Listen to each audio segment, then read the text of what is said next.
Alexandre, meu filho, eu acho, desconfio, tenho quase certeza que agora você se ferrou. E vocês não imaginam a satisfação que foi fazer esse vídeo.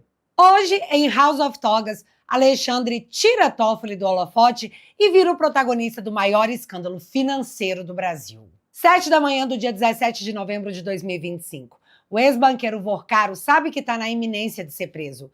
Ele possuía uma rede de contatos que penetravam nos sistemas da Polícia Federal e do Ministério Público, antecipando a ele toda a investigação em andamento.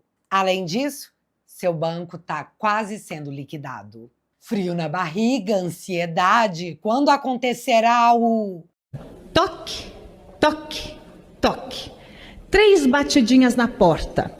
E aí, quem está do lado de dentro pergunta, quem é? E a resposta é a Polícia Federal. Nesse momento, se fosse eu, acho que eu ligaria para minha mãe, para o meu pai, para os meus irmãos, mas Vorcaro não.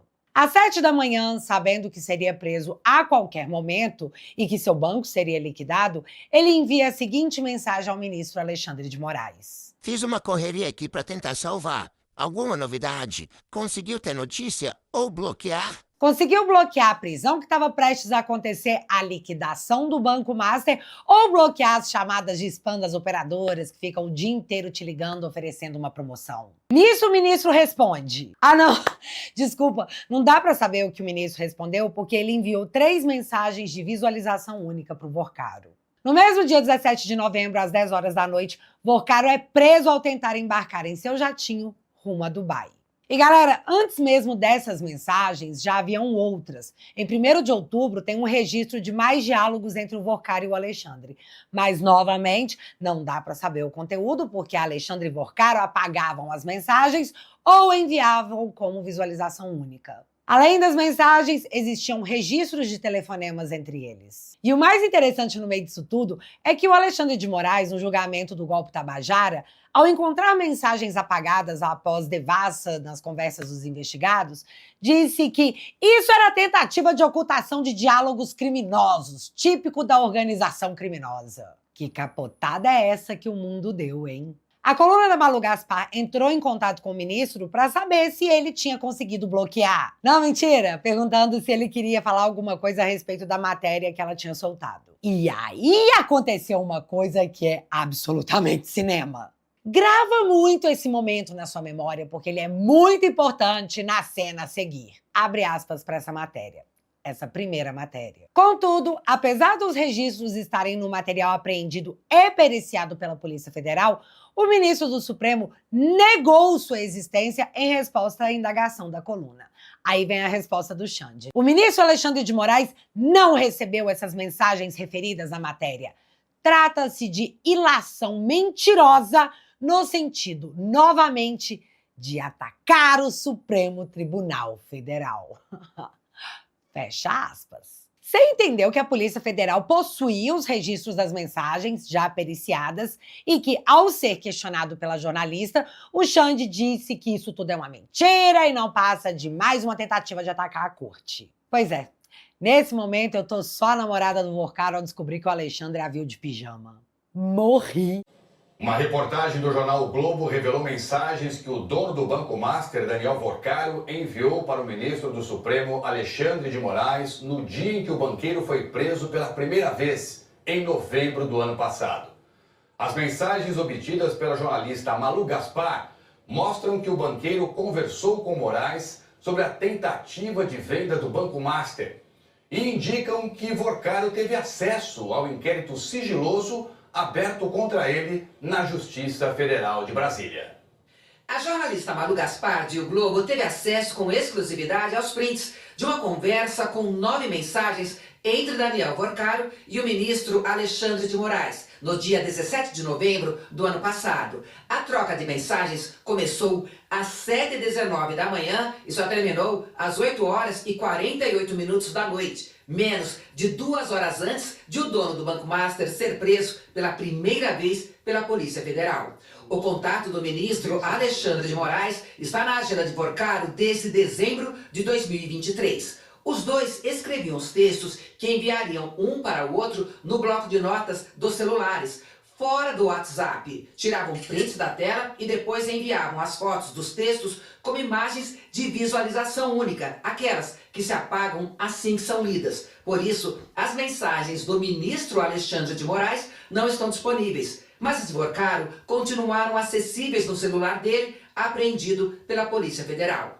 A primeira mensagem foi enviada por Daniel Vorcaro logo cedo. Segundo o Globo, era uma referência à negociação de tentativa de compra do Banco Master pelo Grupo Victor. Na mesma mensagem, o banqueiro fala de um vazamento que teria relação com o inquérito sigiloso que corria contra ele na Justiça Federal em Brasília. Às 7h18, ele escreveu no bloco de notas: "Bom dia, tudo bem? Estou tentando antecipar os investidores aqui e tenho chance de conseguir assinar e anunciar ainda hoje uma parte. E aí eu irei para lá para tentar a assinatura dos demais investidores estrangeiros. De um outro lado, acho que o tema que falamos começou a dar uma vazada, obviamente sem qualquer detalhes. Mas a turma do BRB me disse que está tendo um movimento de sacanagem do caso e que a mesma jornalista de antes estava fazendo perguntas lá. Se vazar algo será péssimo, mas pode ser um gancho para entrar no circuito do processo. Se tiver alguma novidade, vamos falar." 1 minuto depois, às 7h19, o texto escrito no bloco de notas foi enviado ao ministro. Quase 1 hora depois, às 8h16, Alexandre de Moraes respondeu: "Não é possível ver o conteúdo da resposta porque era uma mensagem de visualização única." A investigação sobre o caso Master já identificou que Daniel Vorcaro acessou ilegalmente sistemas da própria Polícia Federal, do Ministério Público Federal e até mesmo de organismos internacionais. A PF também descobriu que o banqueiro obteve informações sigilosas do inquérito na Justiça Federal sobre a fraude bilionária envolvendo a compra do Banco Master pelo Banco de Brasília.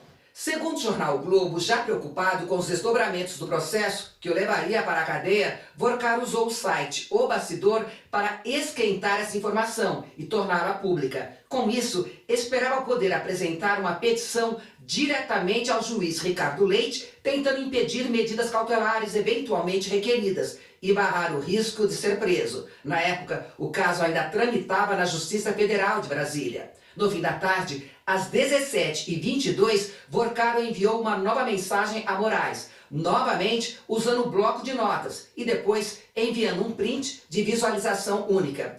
"Fiz uma correria aqui para tentar salvar. Fiz o que deu. Vou anunciar parte da transação." De acordo com a reportagem, o ministro não respondeu a essa mensagem. 4 minutos depois, às 17h26, Vorcaro escreveu: "Alguma novidade? Conseguiu ter notícia ou bloquear?" Alexandre de Moraes respondeu em seguida, às 17h31, e mais uma vez com uma mensagem de visualização única. Às 19h58, Vorcaro voltou a escrever no bloco de notas: "Alguma novidade?" Esse print é enviado para o ministro às 20h04. Moraes responde com mais 2 imagens de visualização única, às 20h21 e às 20h23. E às 20h48, Vorcaro envia a última mensagem antes de ser preso. Seria melhor na sexta junto com os gringos, mas foi o que deu para fazer dentro da situação. Acho que pode inibir. Amanhã começam as batidas do Esteves. Tô indo assinar com os investidores de fora e estou online. Alexandre de Moraes respondeu com um sinal de positivo. Menos de 1 hora depois, a Victor Holding Financeira anunciou a compra do Banco Master, movimento que coincide com o que Vorcaro descrevia nas mensagens. Segundo a reportagem de O Globo, é possível deduzir que a mensagem do banqueiro responde a uma pergunta do ministro Moraes sobre o negócio com a Victor, e que o Esteves, citado no texto, é André Esteves, dono do banco BTG Pactual. No dia seguinte à troca de mensagens, o Master foi liquidado pelo Banco Central e o negócio com o Victor não foi fechado. A esposa de Alexandre de Moraes, a advogada Viviane Barsi de Moraes, manteve um contrato de prestação de serviços com o Banco Master, que previa o pagamento de mais de 3 milhões de reais mensais durante 3 anos, a partir de janeiro de 2024, o que renderia 129 milhões de reais no total. No início da noite, o gabinete do ministro Alexandre de Moraes se manifestou numa nota à imprensa. Às 18h44, a Secretaria de Comunicação Social aqui do Supremo Tribunal Federal, a pedido do gabinete do ministro Alexandre de Moraes, divulgou a seguinte nota.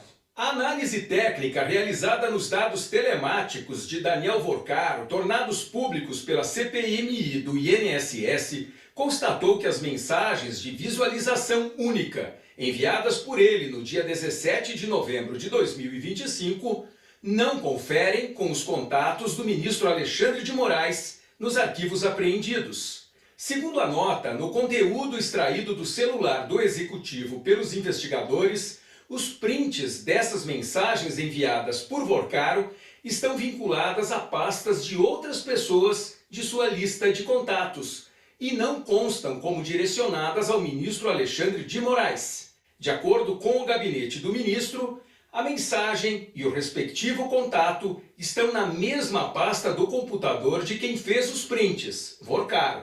Ou seja, fica demonstrado, segundo a nota, que as mensagens, prints, estão vinculadas a outros contatos telefônicos no computador de Daniel Vorcaro, jamais ao ministro Alexandre de Moraes. Ainda segundo a nota, os nomes e contatos das pessoas vinculadas aos respectivos arquivos não serão mencionados na presente nota em virtude do sigilo decretado pelo ministro André Mendonça, mas constam no arquivo que a CPMI do INSS disponibilizou para toda a imprensa.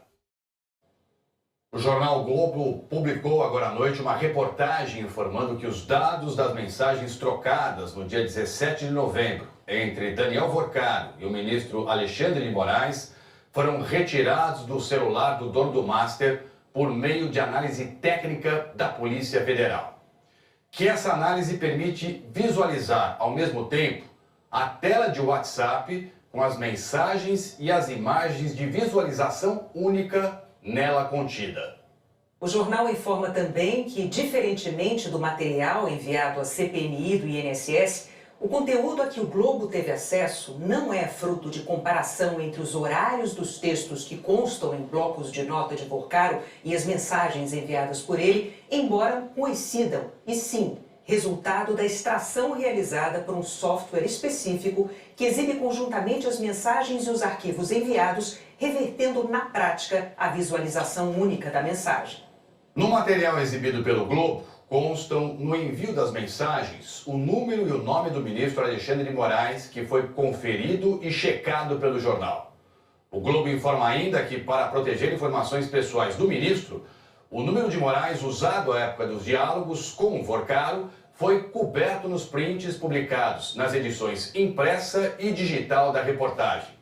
E que as informações foram checadas ao longo de ontem, a última quinta-feira, dia 5, com fontes que acompanham de perto os desdobramentos do caso. O jornal O Globo informa que o número utilizado por Moraes não só respondeu 4 vezes as mensagens de Vorcaro com imagens de visualização única, como também respondeu com emojis de aprovação a primeira e a última mensagem enviada.